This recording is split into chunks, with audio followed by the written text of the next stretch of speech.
ಕೆಂಪುಕೋಟೆಯ ಮೇಲೆ ಬ್ರಿಟಿಷರು ವಿಚಾರಣೆ ನಡೆಸ್ತಿದ್ದಾರೆ. ವಿಚಾರಣೆ ನಡೆಸೋದನ್ನು ಕೋರ್ಟ್ ಮಾರ್ಷಲ್ ಅಂತ ಕರೆದಿದ್ದಾರೆ. ಸೈನಿಕರು ತಿಂದ ಉಪ್ಪಿಗೆ ದ್ರೋಹ ಬಗೆದಿದ್ದಾರೆ, ಬ್ರಿಟಿಷರಿಗೆ ಅನ್ಯಾಯ ಮಾಡಿದ್ದಾರೆ. ಹೀಗಾಗಿ ಇವರಿಗೆ ಅತ್ಯಂತ ಕಠಿಣ ಶಿಕ್ಷೆ ಕೊಡಬೇಕು ಅಂತ ಅವರು ಡಿಸೈಡ್ ಮಾಡಿದ್ದಾರೆ. ಅವ್ರ ಮನಸ್ಸಲ್ಲಿ ಏನಿತ್ತು ಅಂತಂದರೆ, INA ಅವ್ರ ಬಗ್ಗೆ ಜನಸಾಮಾನ್ಯರಲ್ಲಿ ಒಳ್ಳೆ ಭಾವನೆ ಇಲ್ಲ. ಸುಭಾಷ್ ಚಂದ್ರ ಬೋಸರ ಬಗ್ಗೆ ನಾವು ಎಷ್ಟು ಸಾಧ್ಯವೋ ಅಷ್ಟು ಕೆಟ್ಟ ವಿಚಾರವನ್ನು ಹಬ್ಬಿಸಿಯಾಗಿದೆ. ಕಾಂಗ್ರೆಸ್ಸು ಸುಭಾಷರನ್ನೇನು ತೀವ್ರಗತಿಯಲ್ಲಿ ಯಾವತ್ತೂ ಸಮರ್ಥಿಸ್ಕೊಂಡಿಲ್ಲ. ಹೀಗಾಗಿ ಈಗ ವಿಚಾರಣೆ ನಡೆಸಿದರೆ ಸೈನ್ಯಕ್ಕೆ ಒಂದು ಸಂದೇಶ ಕೊಟ್ಟಂತಾಗತ್ತೆ, ನಮ್ಮ ವಿರುದ್ಧ ಇನ್ನು ಮುಂದೆ ಯಾರೂ ತಲೆ ಎತ್ತೋದಿಲ್ಲ ಅಂತ. ಆದರೆ ಸುಭಾಷರು ಕಡಿಮೆ ಕೆರೆ ನೀರು ಕುಡಿದಿದ್ರು ಅಂದ್ಕೊಂಡಿದ್ರೇನು ಮಿತ್ರರೇ? ಸುಭಾಷರು ಅದಾಗಲೇ ಸೈನ್ಯದ ಡೇರೆಗಳಲ್ಲೆಲ್ಲ INA ವಿಚಾರ ಹರಡುವಂತೆ ಬೇಕಾಗಿರುವಂಥ ಎಲ್ಲ ಸ್ಪೈಗಳನ್ನು ಕಳಿಸಿಯಾಗಿತ್ತು.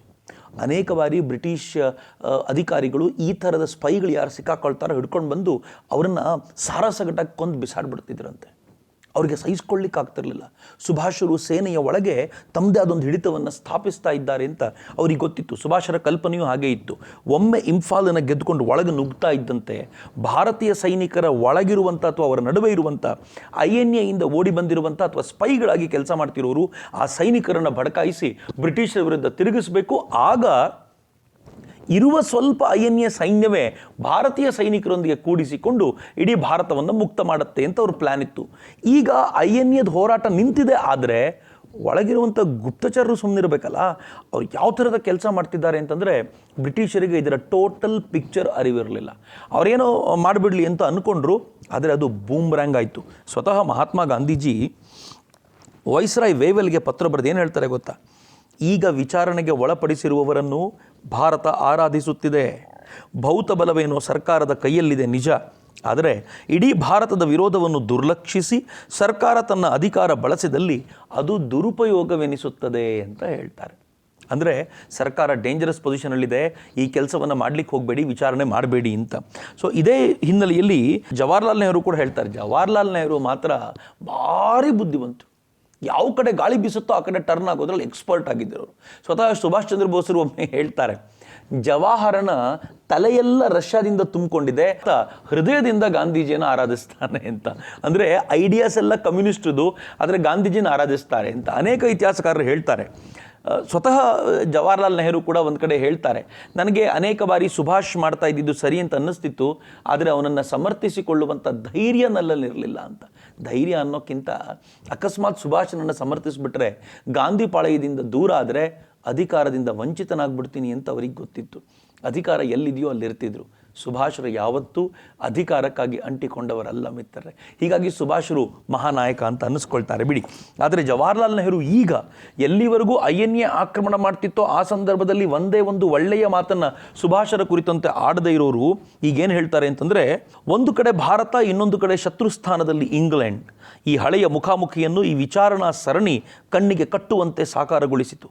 ಈಗ ಪ್ರಸಕ್ತವಾಗಿದ್ದುದು ಕಾನೂನಿನ ಸೂಕ್ಷ್ಮಾಂಶಗಳಲ್ಲ, ವಾದಕೌಶಲವೂ ಅಲ್ಲ. ಪ್ರತಿಯಾಗಿ ಅದು ಭಾರತೀಯರ ಆಶಯಕ್ಕೂ ಇದೀಗ ಸತ್ತಾಧಾರಿಗಳಾಗಿದ್ದವರ ಆಶಯಕ್ಕೂ ನಡುವಣ ಶಕ್ತಿ ಪರೀಕ್ಷೆ ಎಂಬ ಚಿತ್ರವೇ ಮೂಡಿತ್ತು ಅಂತ ಅವರು ತುಂಬ ಸ್ಪಷ್ಟವಾಗಿ ಇದನ್ನು ಓದಿದರೆ ಬಹುಶಃ ನಮಗೆ ಸ್ಪಷ್ಟವಾದ ಕಲ್ಪನೆ ಸಿಗುತ್ತೆ. ಹೇಗಿತ್ತು ಅಂತಂದರೆ, ಒಂದು ಕಡೆ ಬ್ರಿಟಿಷರು, ಒಂದು ಕಡೆ INA ಸೈನಿಕರು. ಇವೆರಡು, INA ಸೈನಿಕರು ಅಂದರೆ ಭಾರತ, ಬ್ರಿಟಿಷರು ಅಂದರೆ ನಮ್ಮ ಶತ್ರುಗಳಾಗಿರುವಂಥ ಈ ಜನ, ಇವರಿಬ್ಬರ ನಡುವೆ ಯಾರ ಶಕ್ತಿ ಜೋರಾಗಿದೆ ನೋಡೇ ಬಿಡಬೇಕು ಅಂತ ಇಡೀ ದೇಶ ಒಗ್ಗಟ್ಟಾಗ್ಬಿಟ್ಟಿತ್ತು ಅಂತ. ಸುಭಾಷರ INA ಅದು ಬ್ರಿಟಿಷರ ವಶವಾದ ನಂತರವೂ ಕೂಡ ಎಷ್ಟು ಕೆಲಸ ಮಾಡಿತ್ತು ಅಂತ ಈಗ ಅರ್ಥವಾಗುತ್ತೆ. ಇದರ ಪರಿಣಾಮ ಅಖಿಲ ಭಾರತ ಕಾಂಗ್ರೆಸ್ ಅಧಿವೇಶನದಲ್ಲಿ INA ಕುರಿತ ಗೊತ್ತುವಳಿಯೊಂದನ್ನು ಜವಾಹರ್ಲಾಲ್ ನೆಹರು ಅವರೇ ಮಂಡಿಸಿ ಏನು ಹೇಳ್ತಾರೆ ಗೊತ್ತೇನು? ಈ ಸೈನಿಕರು, ಅವರು ಗಂಡಸರಿರಲಿ ಹೆಂಗಸರಿರಲಿ, ಅವರೆಲ್ಲ ಶ್ರಮಿಸಿರೋದು ಭಾರತದ ಸ್ವಾತಂತ್ರ್ಯಕ್ಕಾಗಿ. ಈಗ ಅರ್ಥ ಆಯಿತು, ಇಷ್ಟು ದಿನ ಆಗಿರಲಿಲ್ಲ. ಅವರ ವಿಧಾನ ಸರಿಯಲ್ಲವೆಂದು ಕೆಲವರಿಗೆ ಅನಿಸೀತು, ಆದರೆ ಅವರ ದೇಶಭಕ್ತಿ ಪ್ರಶ್ನಾತೀತ. ಅವರನ್ನು ದಂಡಿಸುವುದು ದೊಡ್ಡ ತಪ್ಪಾಗುತ್ತೆ. ಈಗಿನ ವಿಶಿಷ್ಟ ರಾಜಕೀಯ ಸನ್ನಿವೇಶವನ್ನು ಪರಿಗಣಿಸಿ ಅವರನ್ನೆಲ್ಲ ಬಿಡುಗಡೆ ಮಾಡಬೇಕೆಂದು ಅಖಿಲ ಭಾರತ ಕಾಂಗ್ರೆಸ್ ಸಮಿತಿ ಕಳಕಳಿಯಿಂದ ಕೇಳಿಕೊಳ್ಳುತ್ತದೆ. ಕಳಕಳಿಯಿಂದ ವಿನಂತಿ ಮಾಡಿದ್ರು ಅವರು. ಕಾಂಗ್ರೆಸ್ ಕೊನೆವರೆಗೂ ವಿನಂತಿ ಪತ್ರ ಬಿಡಲೇ ಇಲ್ಲ. ಸುಭಾಷ್ ಚಂದ್ರ ಬೋಸರು ಆಕ್ರಮಣ ಮಾಡಿ ಬ್ರಿಟಿಷರಿಗೆ ಕೆನ್ನೆಗೆ ಬಾರಿಸೋ ಸ್ಥಿತಿಗೆ ಬಂದಾಗಲೂ ಕಾಂಗ್ರೆಸ್ ಇನ್ನೂ ವಿನಂತಿಯನ್ನೇ ಮಂಡಿಸ್ತಾ ಕೂತಿತ್ತು. ಅದರ ಪರಿಣಾಮ ಏನಾಯಿತು? ವಿಚಾರಣೆ ನಡೆಯುತ್ತೆ ಅನ್ನೋದೇ ಆದರೆ ಅವರನ್ನು ಸಮರ್ಥಿಸಿಕೊಳ್ಳಲಿಕ್ಕೆ ನಾವು ಸಿದ್ಧರಾಗಬೇಕು ಅಂತ ಏನು ಅಚ್ಚರಿ ಇದು. ಜವಾಹರ್ಲಾಲ್ ನೆಹರು ತಾವೇ ಒಂದು ಟೀಮನ್ನು ರಚನೆ ಮಾಡ್ತಾರೆ. ಅದರಲ್ಲಿ ತೇಜ್ ಬಹದ್ದೂರ್ ಸಪ್ರು, ಭೂಲಾಬಾಯಿ ದೇಸಾಯಿ ಅವರೆಲ್ಲರೂ ಇದ್ದರು, ಕೈಲಾಸನಾಥ್ ಖರ್ಜು, ಅಸಫ್ ಅಲಿ ಅವ್ರ ಜೊತೆಗೆಲ್ಲ ಸೇರಿಕೊಂಡು ಸ್ವತಃ ಜವಾಹರ್ಲಾಲ್ ನೆಹರು ಕೂಡ 3 ದಶಕಗಳ ನಂತರ ಕರಿ ಕೋಟ್ ಹಾಕ್ಕೊಂಡು ನಾನು ವಾದ ಮಾಡ್ತೀನಿ ಅಂತ ಬರ್ತಾರೆ. ಬಟ್ ಹೆಚ್ಚು ಪಾಲು ವಾದ ಮಾಡಿದ್ದು ಇಳಿ ವಯಸ್ಸಿನಲ್ಲಿದ್ದಂಥ ಭೂಲಾಬಾಯಿ ದೇಸಾಯಿ ಅವರು. ಮಿತ್ರ, ಭೂಲಾಬಾಯಿ ದೇಸಾಯಿಯವರ ವಾದ ಸರಣಿಯನ್ನು ಯಾವಾಗಲಾದರೂ ಅವಕಾಶ ಸಿಕ್ಕಾಗ ನಾನು ಆ ವಾದ ಸರಣಿಯನ್ನು ನಿಮ್ಮ ಮುಂದೆ ಹಂಚ್ಕೊಳ್ತೀನಿ. ಭೂಲಾಬಾಯಿ ದೇಸಾಯಿಯವರು ವಿಸ್ತಾರವಾಗಿ ಹೆಂಗೆ ಮಾತಾಡಿದರು ಅಂತ. ಎಟ್ ಒನ್ ಪಾಯಿಂಟ್ ಆಫ್ ಟೈಮ್ ಭೂಲಾಬಾಯಿ ದೇಸಾಯಿಯವರು 2 ದಿನಗಳ ಕಾಲ ನಿರಂತರವಾಗಿ ವಾದ ಮಂಡಿಸಿದರು. ಟಿಪ್ಪಣಿ ಕೂಡ ಬರೆದಿಟ್ಕೊಂಡಿರ್ತಿದ್ದಿಲ್ಲ. ಎಕ್ಸ್ಟೆಂಪೋರ್ ಆಗಿ ಮಾತಾಡ್ತಿದ್ದರಂತೆ ಭೂಲಾಬಾಯಿ ದೇಸಾಯಿಯವರು. ಆ ವಯಸ್ಸಿನಲ್ಲೂ ಕೂಡ ಆರೋಗ್ಯ ಸರಿ ಇಲ್ಲದೆ ಹೋದಾಗಲೂ ಅವರ ದೇಹದಾರ್ಢ್ಯ, ಅವರ ವಕ್ತೃತ್ವ, ಅವರ ನೆನಪಿನ ಶಕ್ತಿ ಇವೆಲ್ಲವೂ ಎಷ್ಟು ಅಮೋಘವಾಗಿತ್ತು ಅಂತಂದರೆ ಇಡೀ ದೇಶ ಕಾತರದಿಂದ ಕಾಯ್ತಾ ಇತ್ತು. ಭೂಲಾಬಾಯಿ ದೇಸಾಯಿಯವರು ಈ ವಾದವನ್ನು ಮಂಡಿಸುವಾಗ 3 ಹಂತಗಳಲ್ಲಿ ವಾದವನ್ನು ಮಂಡಿಸ್ತಾರೆ.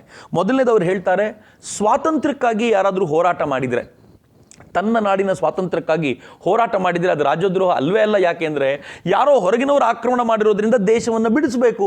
ಆ ಬಿಡಿಸಬೇಕಾಗಿ ಮಾಡಿರುವಂಥ ಹೋರಾಟ ರಾಜದ್ರೋಹ ಅಂತ ಕರೆದುಕೊಳ್ಳಲ್ಪಡಬಾರ್ದು. ಈ ಸೈನಿಕರಿಗೆ ಶಿಕ್ಷೆ ಆಗಬಾರ್ದು. ವಾದದ ಮೊದಲನೇ ಅಂಶ. ಎರಡನೇ ಅಂಶದಲ್ಲಿ ಅವರು ಹೇಳ್ತಾರೆ, ಈ ಹೋರಾಟ ಮಾಡಿರೋದು ಯಾರೋ ಆರ್ಡಿನರಿ ಅಥವಾ ನಿಮ್ಮ ಸೈನಿಕರೇನಲ್ಲ, ಹಂಗಾಮಿ ಭಾರತ ಸರ್ಕಾರದ ಸೇನೆ.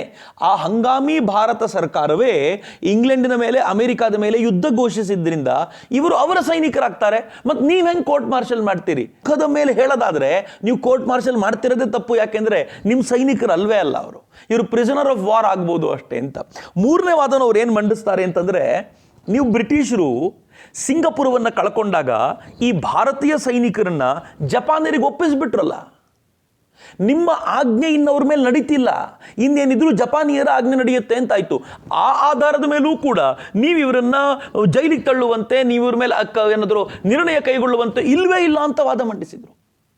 ಮಿತ್ರೆ, ನಾನು ಹೇಳೋದು ತುಂಬ ಸರಳವಾಗಿ ನಿಮ್ಗೊಂದು 3 ಪಾಯಿಂಟಲ್ಲಿ ಹೇಳಿದ್ದೀನಿ ಅಷ್ಟೇ. ಅವ್ರು ಭೂಲಾಬಾಯಿ ದೇಸಾಯಿ ಅವರಂತೂ ಇಂಟರ್ನ್ಯಾಷನಲ್ ಕಾನೂನುಗಳನ್ನೆಲ್ಲ ತಂದು ಮುಂದಕ್ಕಿಟ್ಟು ಹೇಗೆ ಅಲಗಾಡಿಸ್ಬಿಟ್ರು ಅಂತಂದರೆ, ಆ್ಯಂಡ್ ಸ್ವಲ್ಪ ಅವ್ರಿಗೆ ಕಷ್ಟವೂ ಆಗಿತ್ತಂತೆ ಆ ಸಂದರ್ಭದಲ್ಲಿ. ಇತಿಹಾಸಕಾರರು ಹೇಳ್ತಾರೆ. ಯಾಕೆ ಅಂತಂದರೆ, ಈ ಇಡೀ ಕೋರ್ಟ್ ಮಾರ್ಷಲ್ ನಡೀತಾ ಇದ್ದಿದ್ದು ಅದು ಕೋರ್ಟಿನ ನ್ಯಾಯಾಲಯದಲ್ಲಿ.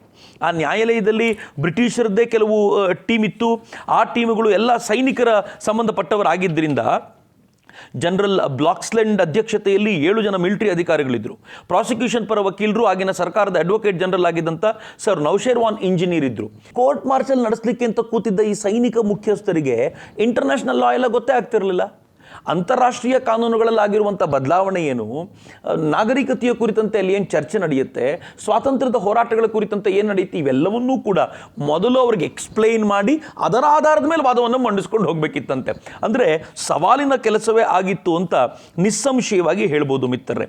ಮುಂದೆ ಅವರನ್ನು ಕೇಳ್ತಾರೆ, INA ಸೈನಿಕರು ನಿಷ್ಠೆಯನ್ನು ತ್ಯಜಿಸಿದಂತಾಗಲಿಲ್ವಾ, ತಪ್ಪಾಗಲಿಲ್ವಾ ಅಂತ ಕೇಳಿದಾಗ ಭೂಲಾಬಾಯಿ ದೇಸಾಯಿ ಅವರು ಒಂದು ಮಾತು ಹೇಳ್ತಾರೆ, ಭಾಳ ಚೆನ್ನಾಗಿದೆ. ಅವ್ರು ಹೇಳ್ತಾರೆ, ಅಮೆರಿಕ ಸಂಯುಕ್ತ ಸಂಸ್ಥಾನಗಳ ಸ್ವಾತಂತ್ರ್ಯ ಘೋಷಣೆ 1776 ಜುಲೈ 4 ಆಯಿತು. ಅದನ್ನು ಊರ್ಜಿತವಾಗಿರಿಸಲು 1781 ಒಂದು ಯುದ್ಧವನ್ನೇ ಮಾಡಬೇಕಾಯಿತು. ಸ್ವಾತಂತ್ರ್ಯದ ಘೋಷಣೆಯ ಆದ ನಂತರವೂ ಕೂಡ ಅವರೊಂದು ಯುದ್ಧವನ್ನು ಮಾಡಿ ನಾವು ಸ್ವತಂತ್ರರಾಗಿದ್ದು ನಿಜ ಅಂತ ಹೇಳ್ಕೊಳ್ಬೇಕಾಗಿ ಬಂತು. ಅದರಿಂದಾಗಿಯೇ ಇಂದು ಅಮೆರಿಕ ಅಸ್ತಿತ್ವದಲ್ಲಿದೆ. ಜಗತ್ತಿನ ರಾಜಕೀಯ ಪ್ರಗತಿ ಆಗಿರುವುದೇ ಈ ಮಾರ್ಗಗಳಿಂದ ಎಂದು ನಾನು ಸೂಚಿಸ ಬಯಸುತ್ತೇನೆ. 1776 ಅಮೆರಿಕ ಸ್ವಾತಂತ್ರ್ಯ ಘೋಷಣೆಗೂ 1943 ಆಜಾದಿದ ಹಂಗಾಮಿ ಸರ್ಕಾರ ರಚನೆಯ ಘೋಷಣೆಗೂ ವ್ಯತ್ಯಾಸ ಏನೂ ಇಲ್ಲ ಅಂತ. ಮೊದಲು ಯಾವತ್ತೂ ಸ್ವತಂತ್ರ ಸರ್ಕಾರ ರಚನೆಯಾಗುತ್ತೆ, ಆನಂತರ ಅದನ್ನು ಕಾಯಂಗೊಳಿಸ್ಲಿಕ್ಕೋಸ್ಕರ ಯುದ್ಧ ಮಾಡಲಾಗತ್ತೆ. ಆ ದೃಷ್ಟಿಯಿಂದ ನೋಡೋದಾದರೆ ನೇತಾಜಿ ಸುಭಾಷ್ ಚಂದ್ರ ಬೋಸರು ಪರ್ಫೆಕ್ಟ್ ಆಗಿರುವಂಥ ಕೆಲಸ ಮಾಡಿದ್ದಾರೆ. ಮೊದಲು ಹಂಗಾಮಿ ಸರ್ಕಾರ ರಚನೆ ಮಾಡಿದ್ದಾರೆ, ಆನಂತರ ಯುದ್ಧ ಮಾಡಿದ್ದಾರೆ.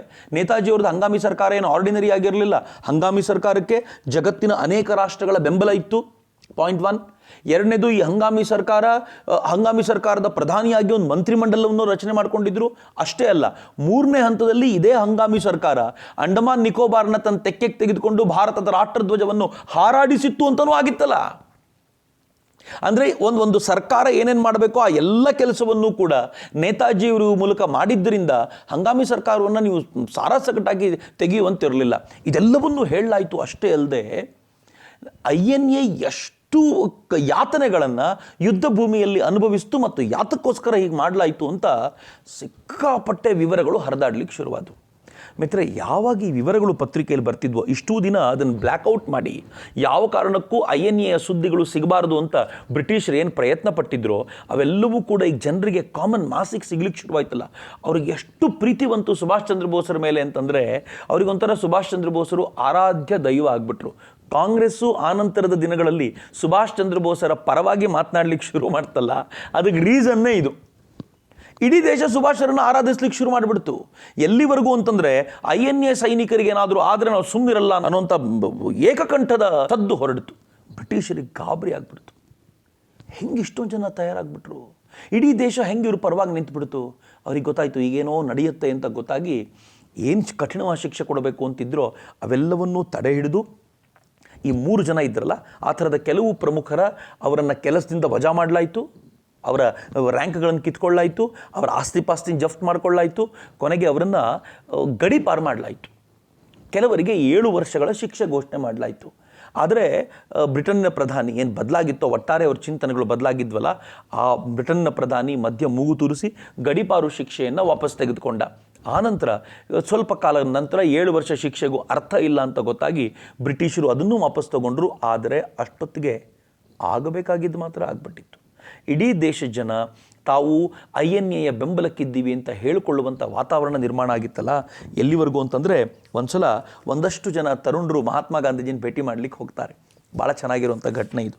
ಮಹಾತ್ಮ ಗಾಂಧೀಜಿನ ಭೇಟಿ ಮಾಡಲಿಕ್ಕೆ ಹೋದಾಗ ಈ ಎಲ್ಲ INA ವಿಚಾರದ ಬಗ್ಗೆ ಮಾತನಾಡಿದ ಮೇಲೆ ಮಹಾತ್ಮ ಗಾಂಧೀಜಿ ಸೈನಿಕರು ಕೇಳ್ತಾರೆ. ಏನು ಕೇಳ್ತಾರೆ ಅಂತಂದರೆ, ನೀವು ನಮ್ಮನ್ನು ಹಣಕ್ಕೋಸ್ಕರ ಮಾರ್ಕೊಂಡ ಜನ ಅಂತ ಹೇಳಿದ್ರಲ್ವಾ ಅಂತಂದಾಗ ಮಹಾತ್ಮ ಹೇಳ್ತಾರೆ, ಹಾಗಲ್ಲ ಕಣಪ್ಪ, ತಪ್ಪು ತಿಳ್ಕೊಳ್ಬೇಡಿ, ನಾನು ಹೇಳಿದ್ದು ನೀವು ಬ್ರಿಟಿಷರ ಜೊತೆಯಲ್ಲಿ ಇರ್ತಿರಲ್ಲ ಅನ್ನೋ ಕಾರಣಕ್ಕೋಸ್ಕರ ಹಂಗೆ ಹೇಳಿದ್ದು, ಆದರೆ ಆ ವಿಚಾರ ಹಂಗಲ್ಲ ಅಂತ ಕನ್ವಿನ್ಸ್ ಮಾಡಲಿಕ್ಕೆ ಪ್ರಯತ್ನಪಟ್ಟು ಕೊನೆಗೆ ಹೇಳ್ತಾರೆ, ಹೊಸ ಸೇನೆಯ ರಚನೆ ಕಲ್ಪನೆ ಇದೆಯಲ್ಲ ಅದರ ಶ್ರೇಯಸ್ಸೆಲ್ಲ ಸುಭಾಷರಿಗೆ ಸಲ್ಲಬೇಕು.